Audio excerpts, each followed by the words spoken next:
I'm Come on, Terry. great. How are Let's you? get up. Let's get up. Let's go. Let's go. Let's wake up, I'm Terry. here. I'm here. I'm here. Hey, pull up the I think coffee I'm cup. Pull here. up the coffee cup. Let's see it. Let's see the coffee cup. I saw it earlier. There you go. There you go. How are you doing, Terry? We got a few minutes before we start. We got our soft opening again, and we've actually modestly on time with the soft opening today. Modestly on time with the soft opening. That's an interesting way to put it. Like it's our unstructured, structured plan. Unstructured, Yeah. structured, yeah. Unstructured, structured. It's true. It's true. It's true. Yep. So how are we today? I don't know. I think we're feeling a little toxic. I think we're feeling a little toxic. You're having way too much fun with the toxic words. It's I forgot to do this. Let there be light in just a moment. Oh, not bad. Not bad. Wow. I know, right? So in just a little bit, Terry and I are going to be tackling toxic topics. What about when it's toxic is the overall question, but we're not going to get there just yet. I thought this was about our friendship. Yeah, our friendship might be toxic too. I mean, that's fair. It's a good question that should be asked. Are we good influences to each other or bad influences, or somewhere where it balances out? Like, what about toxic relationships? Are you down with the toxicity? Yeah. How short can I make the title so I can ensure that I can properly pronounce every word? Because earlier you almost mispronounced toxicity, and that was dangerous. That would have been additionally toxic in this current environment. Reminded me of the video clip of where Lot pinched his tents. Yeah. I think I would have to say that nearly every public speaker I know, particularly every preacher I know, at some point or another, has encountered a moment where their brain had been moving at a different pace than their lips, and there was a disconnect between the two. And now there's video to prove it. And their speech swerved back into its space. It's the undiagnosed risk of live streams, of truly live streams. But just remember, if you say the wrong thing, you just scream into the camera, "That's not what I said," even though you just said it. This is my favorite part. Oh, no, you just think you heard that. That's my favorite part of that clip. Yeah, well, there are multiple instances where behavior like that becomes all that you're known for. One simple thing. Maybe you can be even viral on the interwebs because speaking of viral, the right spot. My kid went viral this week. Yeah, is that a COVID appropriate term anymore? Are we allowed to talk about things being viral? I don't know. It's just funny that he has become an internet meme that's been shared by multiple very large internet accounts, and it's kind of entertaining, just to say the least. To be fair, he was not the Francis I would have assumed could end up as a meme. He's not the one. Yeah. I thought it would have been you. No, my money would have been on him all along because that's who he is. But it's pretty entertaining. I was going to see if I could find it and just hold it up onto the old the webcam here. But here it is. He's at a game, obviously, the Tennessee-Alabama game, dressed in his UT jersey, and you can't really see pretty good there, but he's holding up his phone to the crowd behind him, and on it is the word pain in red. Yeah. And apparently somebody took a picture and posted it, and then some weird college football account with 100,000+ followers posted it, and here we are. Friends started posting, because if you know Peyton, you can recognize the hair anywhere. And Yeah. Yeah. Yeah. Yeah. I didn't even have to question if there was any possibility of that not being him. Like, oh yeah, that's definitely been like, it was like Yeah. no concerns. It was obviously the case of definitely being the thing. So Yeah. Terry, let's talk about Yeah. since we're. Oh, go ahead. Well, I mean, since we're talking about toxic Alabama Tennessee relationships, let's get into the toxic topics. This one's for you. Definitely for the. If you want to talk about that, and then the Aggies have to show up because Aggies be Aggies, doing Aggie things. A You can friend of always mine's count on child you just can always count on an Aggie fan to show up, right? Always. um, a friend of mine's kid just got a wonderful piece of news. They were accepted into the engineering department at college, Texas A&M at College Station. So it's like 2 levels of acceptance for there, and to get through that kind of sorting process was just super awesome. But what Jeff says is precisely what I wanted to say. So he's a member of the cult now. Yeah. Yeah. Um, Props to all my Aggie friends. I have no real bone to pick or a particular college to represent, other than must identify the fact that I'm wearing a current edition Omega Chi jersey from Florida College, which is where you used to be sending all your children.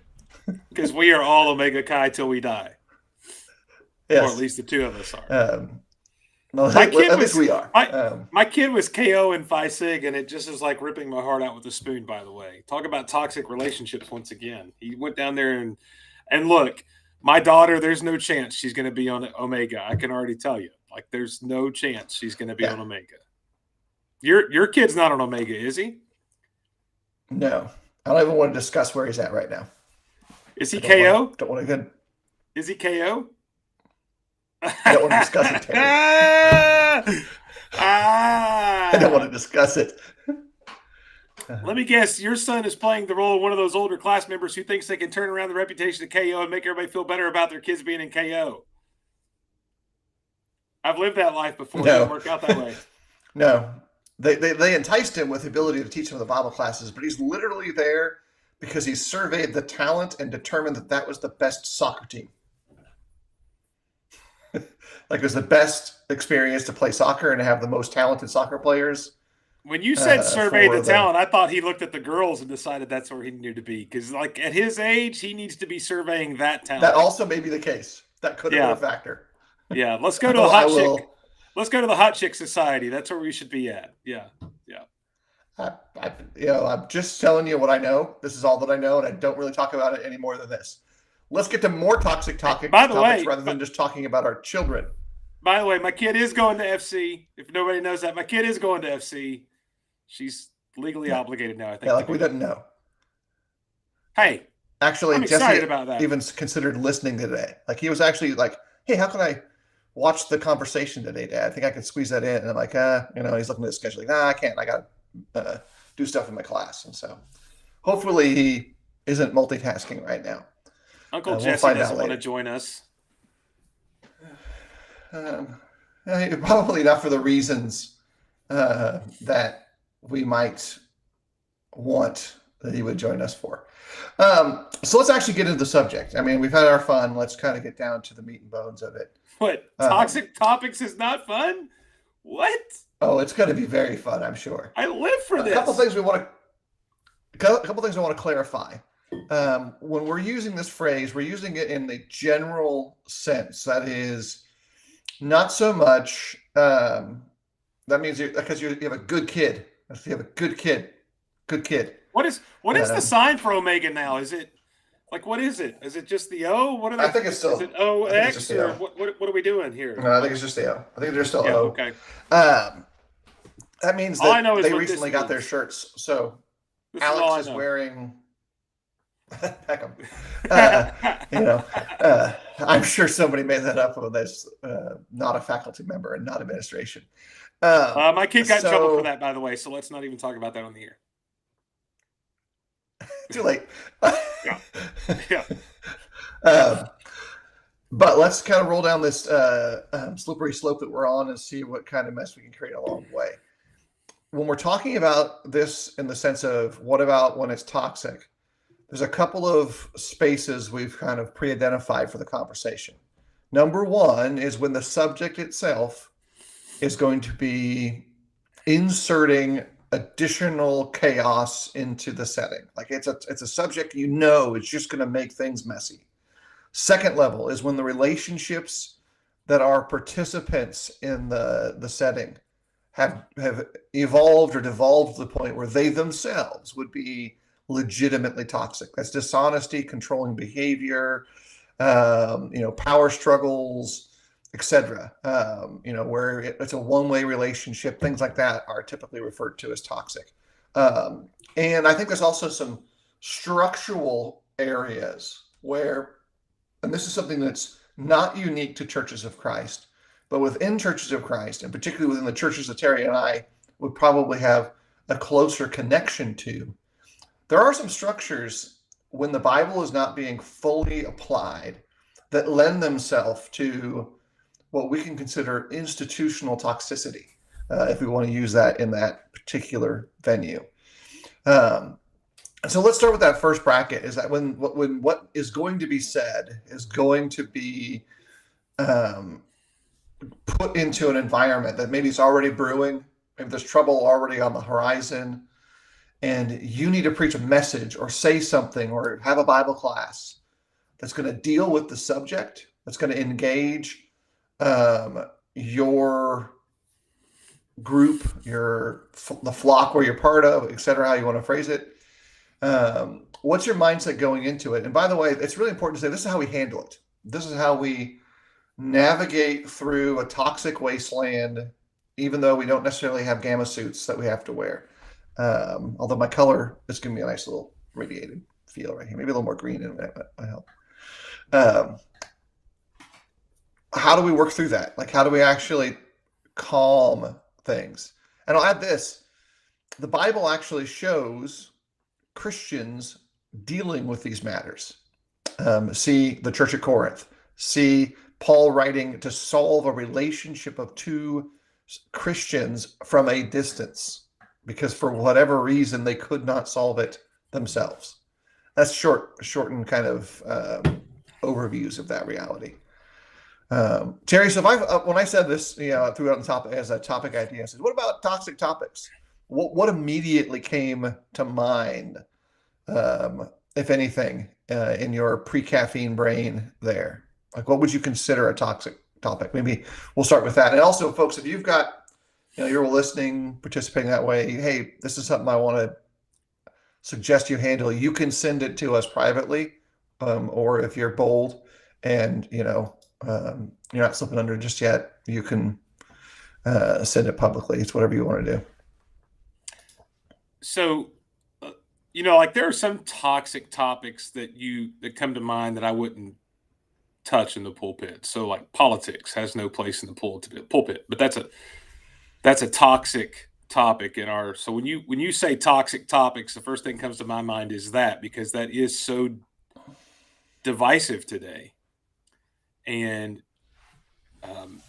I say that politics has no place in the pulpit. I guess I need to readjust that, because I have preached on politics, but from the standpoint that politics should not be your passion more than your faith, and that you should trust in God. So, and by the way, as much as we'd all like to think that we all agree on that proved to be a toxic topic because somebody got very upset about that approach that I did not say.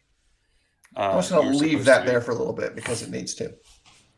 Speaking of a partyism mindset, and there's other toxic topics that you may have to preach on. So marriage and divorce has a level of toxicity that is associated with it, potentially, especially if you don't know everybody's background fully and current status.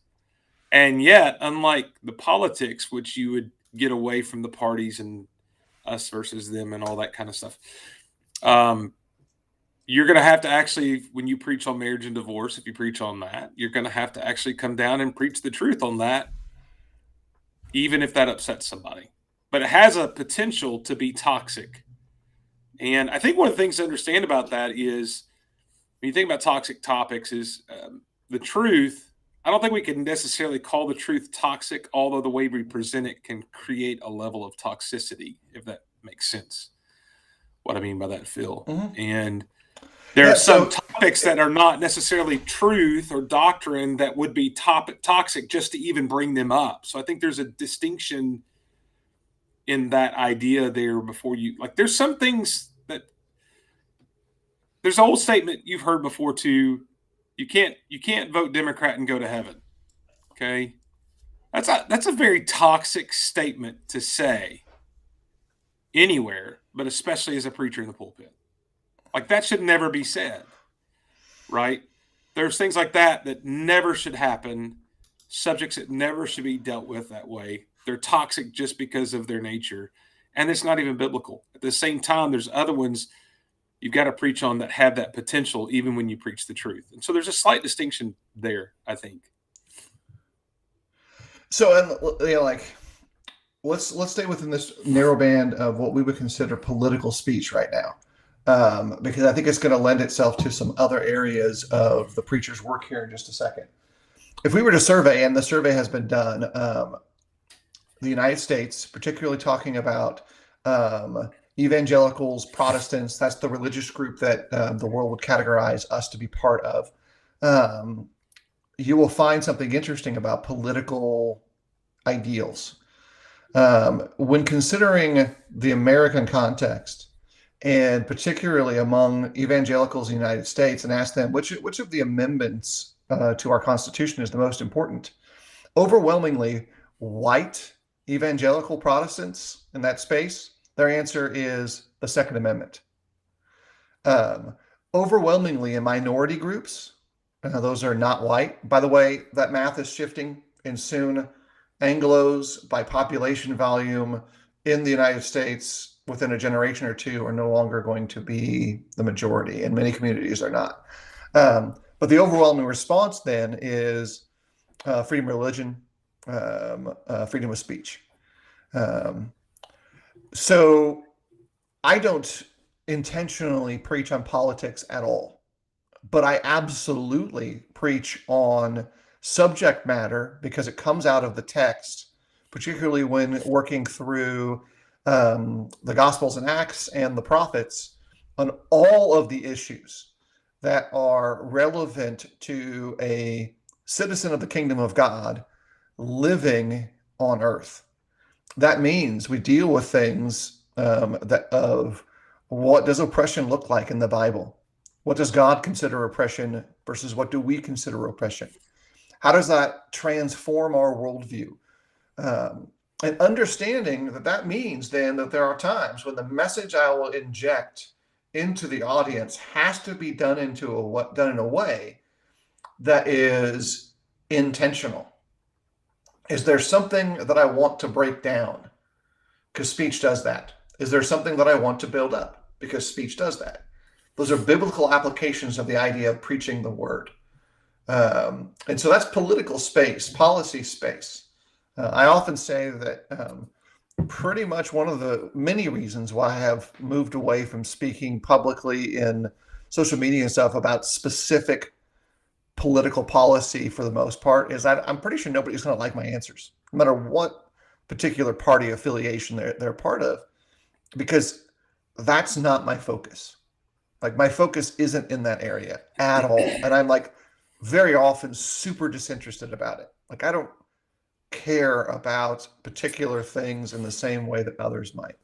And I know that about myself. Like I just don't get motivated by it. Like I don't lose sleep about Phil, it. there's another thing to this too is that you work in a more diverse congregation than a lot of people work in, and I've been in that environment too. And you learn after a while to kind of not share your views publicly because they are divisive, even because so many of those things you're gonna cross up somebody on one side of that diversity or the other if you're not careful. And I think one of the things in all of this that just when you're starting the show kind of hit my mind was kind of a general rule for us overall is that we need to do things that pursue peace. just as a general rule. Everything you do should pursue peace. And so, you've got these topics that you're going to have to deal with, some of them that could be toxic if you don't deal with them in a peaceful way. And there's some topics you just don't deal with because they're not peaceful. And that even kind of goes over into our personal life, that we have to be very careful about what we do because of that. Right. And here's an illustration of it. This is something that is contextually unique to the church that I'm part of here. I can ask the same question and it wouldn't have any value. In our recent study in the Gospel of Luke, we're just finishing the segment on the parable of the Samaritan and paying attention to that in the sense of the narrative. That text is actually far less about helping people per se and who should help people, rather than just seeing the big push of kingdom discipleship while you're sent out to serve, is that you should not be following the old model. And there's a series of subversions that take place in the text where the Samaritan is the person you wouldn't expect doing it. And then Mary is in a place where you wouldn't expect her to be. She should have been in the kitchen, but she was at the feast of the word. And so she's not at the right spots. And that whole set of stories afterwards is people not at the right places and yet doing the right thing. But here's some things to think about in that regard. I asked the question in that class. I said, how many of you in our audience have been pulled over because of the color of your skin? And in our particular group, that means there's a larger cultural pool to draw from. And every single African-American male, many of the female sisters who are African-American by their skin color, dark skin, minorities, bracket, however you want to lay up, all the men raise their hand in that subset of our congregation. Many of the women did too. And there are instances where, because of your age, young college kid out at night, you're going to get pulled over. And so we thought about that in the sense of, now you have the cultural expectation that that's how we perceive things. Now that's set in your mind. And that's an experience that is unique to those individuals, but not unique to their community and not unique to the needs of the church at Eastside. Like, that's something that has to be understood, that this is a real thing.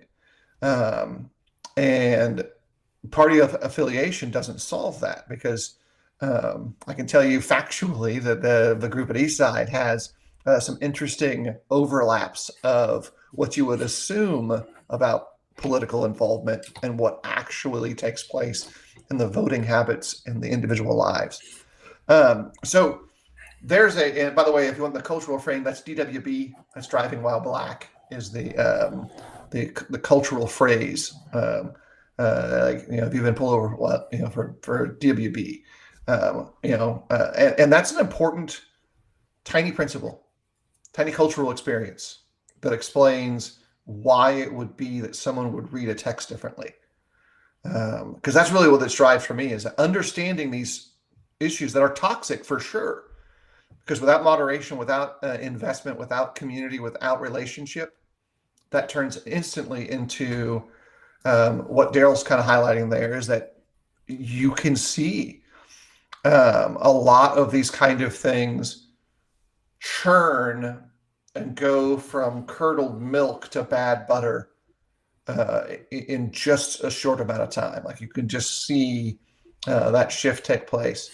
And like how, obsessing over what I would consider, and probably he would too, trivial things. And they have significance, but they are trivial in sight of eternity. And very often when I talk about things that are trivial, it's always in light of eternity. Like this doesn't matter. Like, it matters, but it doesn't. Terry? Yeah, they're not nearly as significant as we think they are. I think that's the thing to keep in mind, that our perspective gets out of whack, and I don't want us to just harp on that one toxic subject. That's just an illustration, just to make sure we stay in the lane we're wanting to be in. And along those lines, I mean, there's, for instance, I think this is a good kind of promotion, and you do this more than I do, but of preaching the text. I mean, you're almost completely preaching the text. You choose and you go through different ways, and that does prevent you from just hopping on every hot button topic at a certain time without regard to the toxicity of it. I think that's one of the advantages. And by the way, I think that's one of the advantages of some form of planning, is that you are less likely to get pulled into a hot button topic that could have potential to be toxic. And doesn't mean, by the way, I'm not saying if you don't plan, you're going to do that. I'm just saying this is a safeguard. And if you're not careful, sometimes you jump on a hot button topic before the topics ever really come out and kind of fully developed, and you could be on the wrong side of that when you're driven by pop culture. And we'll put it that way. And that's you got to be cautious about that. Yeah, even if your plan is as simple as my sermons will come from my reading plan. By the way, that's a great plan. Like, that's a plan. And it actually then lends itself to some topical stuff, some textual stuff, and as times you're going to do exposition of the text, which I think is a balance that all of us should be kind of reaching for. I don't know anyone who would use a reading plan like that. Okay, I do know that a lot of guys do. That's a little subtweet back at some folks. But here's some other things to think about. So now we talked about, like, that's a setting. That's like the first part of our 3-step consideration about it when it's toxic. So when you've got to deal with a subject matter that this is a toxic topic, like there's going to be animosity about it, you're going to get people worked up. I'll give you some illustrations of things that I know that in the current culture of churches that you and I are familiar with, and maybe others, you talk about male-female roles. It's going to be toxic. You start talking about the subject of abortion. It's going to be toxic. Wait a minute, how could those be toxic? It absolutely is. And let me give you my specific answer to that.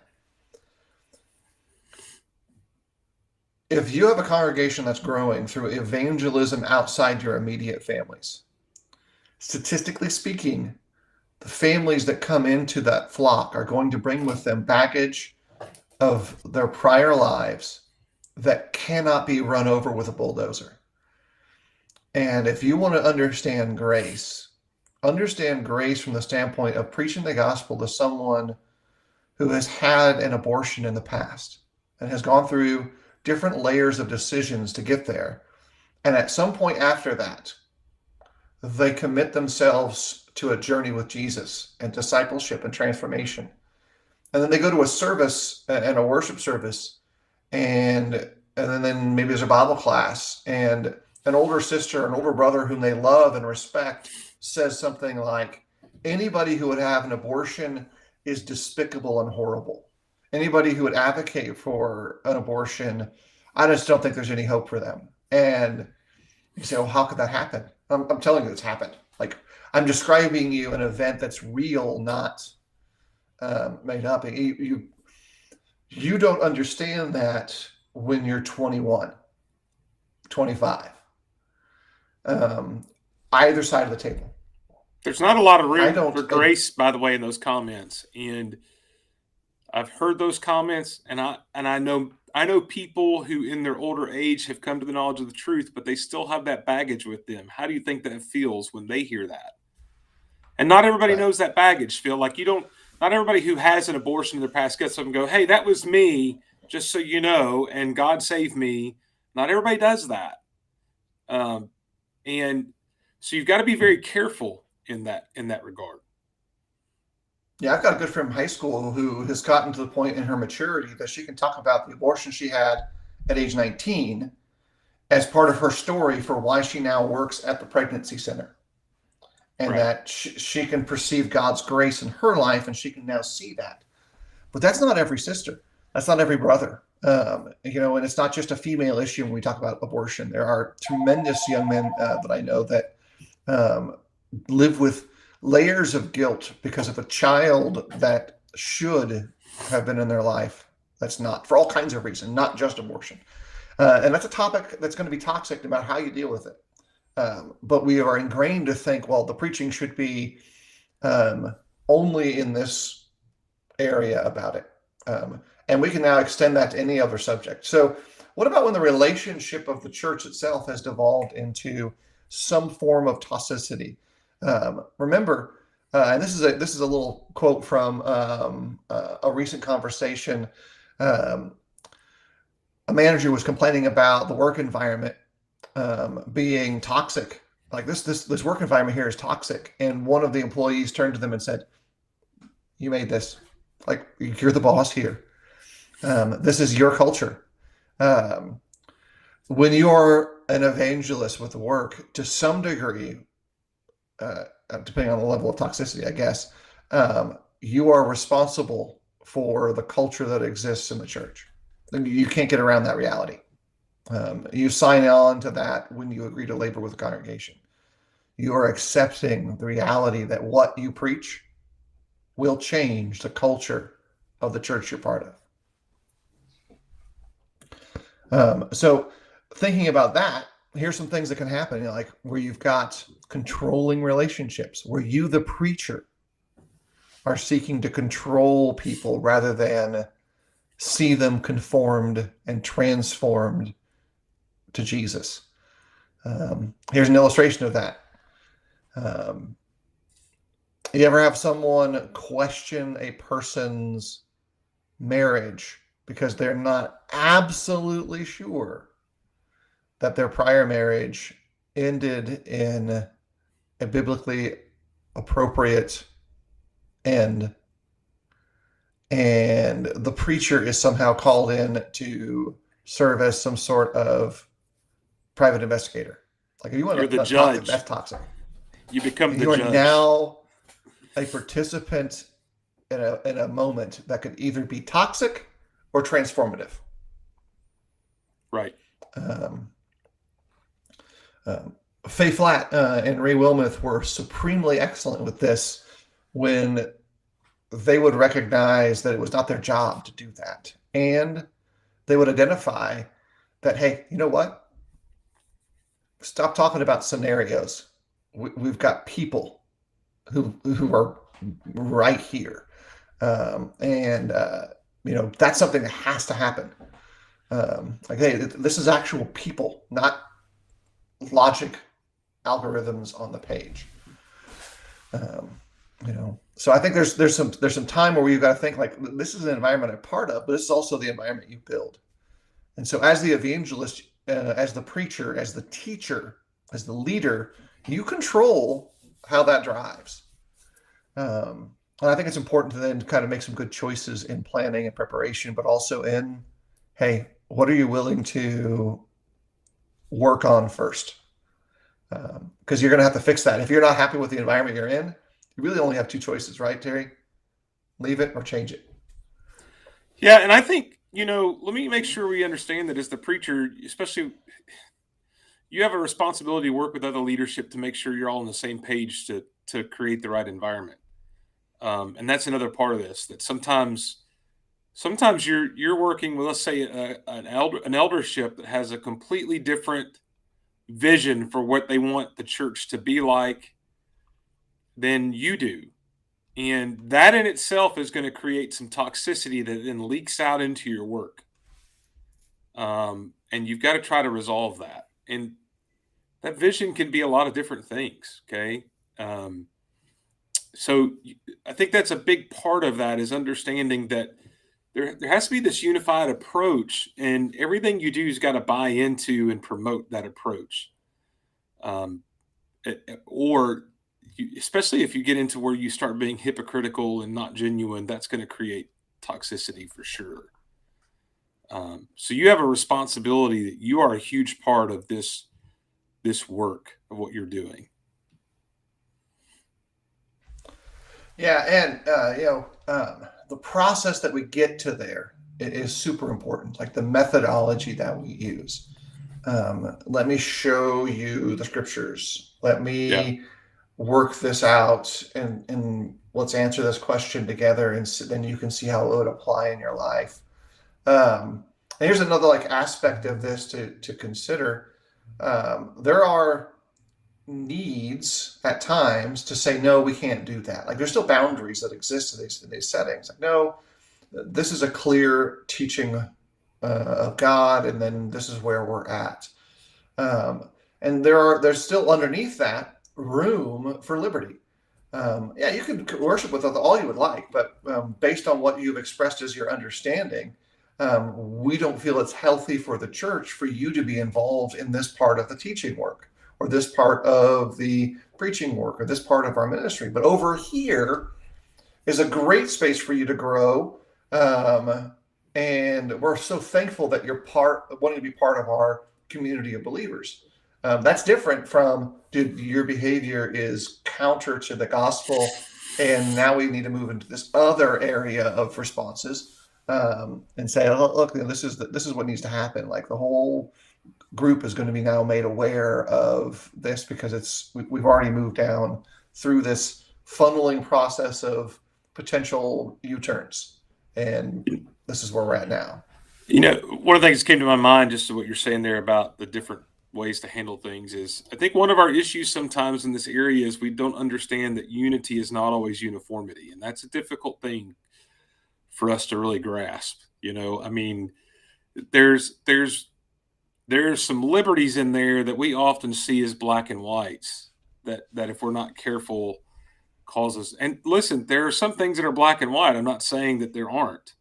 I'm just saying sometimes we create and bind certain things and make a toxic environment when we shouldn't, when we should be more gracious than that. And I like Daryl's comment there about just lead people to the answer in the scripture, and that's a unifying thing, rather than, well, here's what I'm telling you have to do. And that's you got to be very cautious about all of that. Yeah. So I think that's a challenge, though. Again, listen, it's much easier for me to understand unity if everybody agrees with me on every point. That's easy for us to be united. But when Phil thinks there's a demon posse and I don't see it that way, how do we get along? I just think it's an impossible reading of the text. That's all. I It's a know, fair reading I of the know. language. I've heard all of your sentences, but again, unity versus uniformity, and I'll just highlight the fact that Terry had to go back to the garden to achieve this illustration. So, dude, don't start with me. Sunday I started off in the garden, and just as much as I see it all the time, still makes me mad that you're that right. So here we are once again. The toxicity of our relationship. It just hurts. It just hurts. Started in the garden. It started in the garden. Here's the last little thing to think about, and this is another application of the text in the same area. We've talked about topics when injected into the group are going to create some level of conflict. They're going to be toxic that way. We talked just very briefly about leadership environments that create toxic contexts where the relationships get destroyed. In the Bible, there is a third category that I think would certainly fit, which is, hey, some people, because they are factious, are in essence toxic in their relationships. Diotrephes comes to mind. I'll tell you this.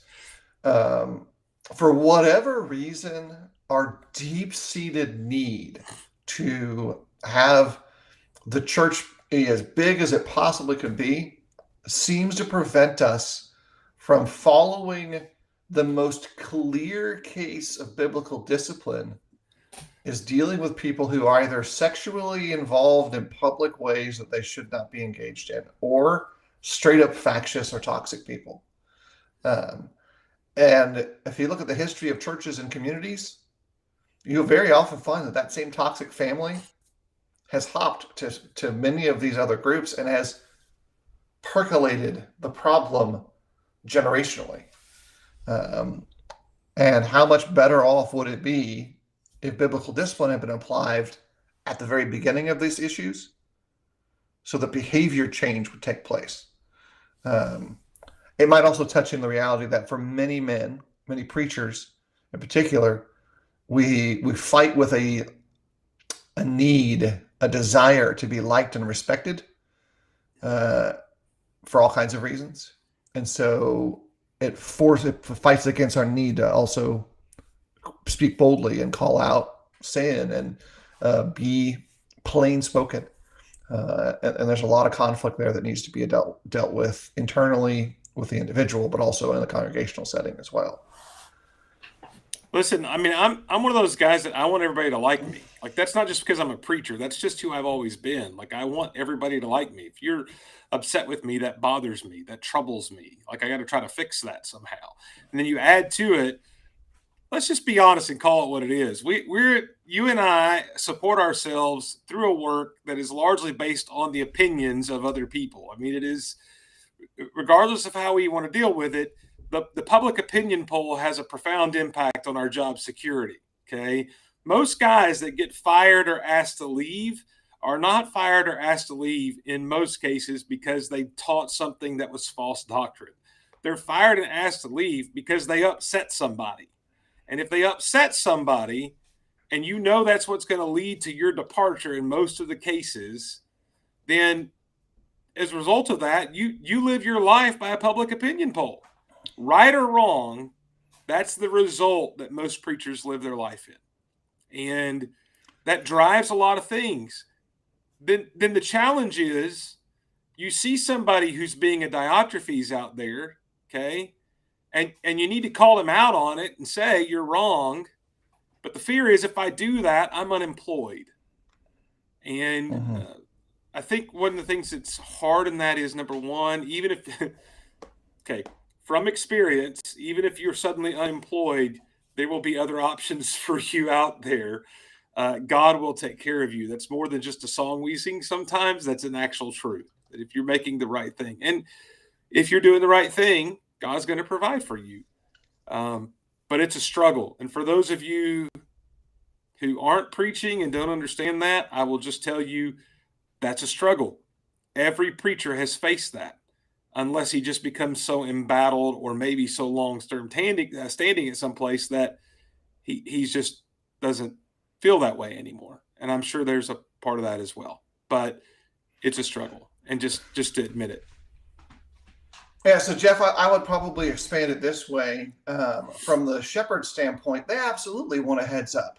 For the Yeah. most part, what elders want to know is advance warning, not so much that they can manipulate your message. They want advance warning so that when the questions come, they're not caught off guard. Because generally speaking, it's not going to be for most preachers that I know, and this would include Terry and Jeff and Darren, all the ones who've kind of brought in. You're not going to be interjecting super strange things into your message. It's just going to potentially be a shock to some of those that are there. So if the leadership team is united, and they can be united at least in three ways on this. One, you could have a planned out series of lessons so they kind of know, oh, this Sunday we're going to be in Revelation because we've been told ahead of time.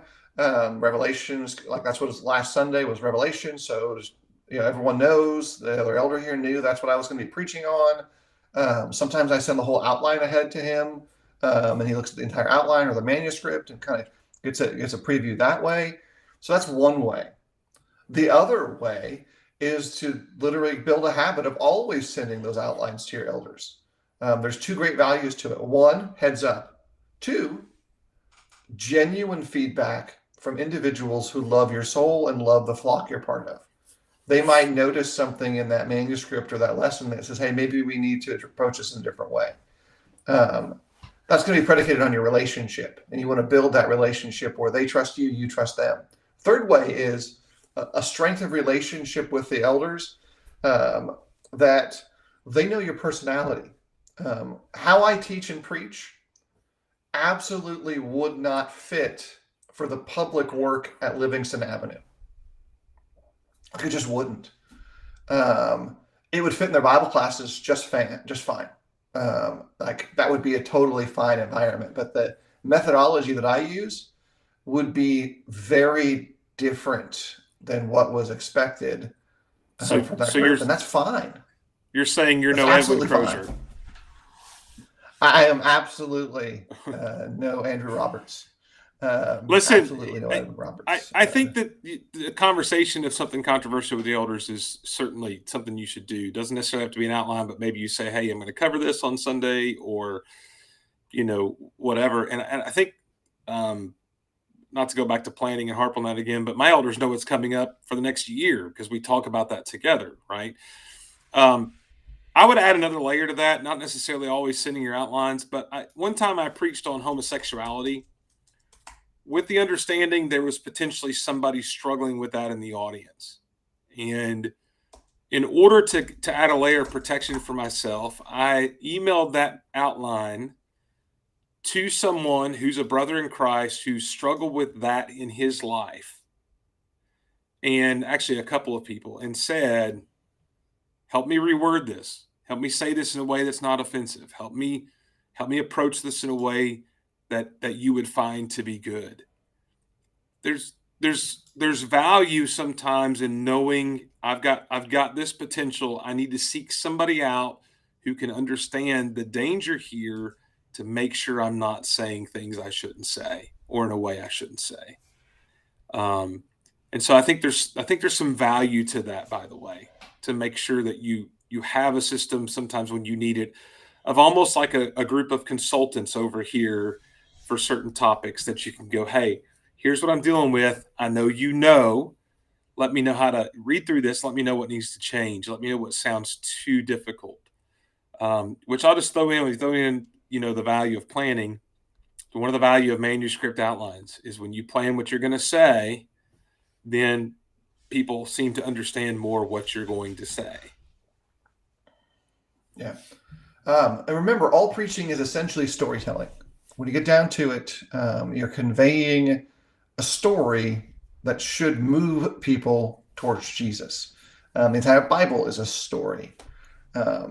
All factual, all true, but it's still a story.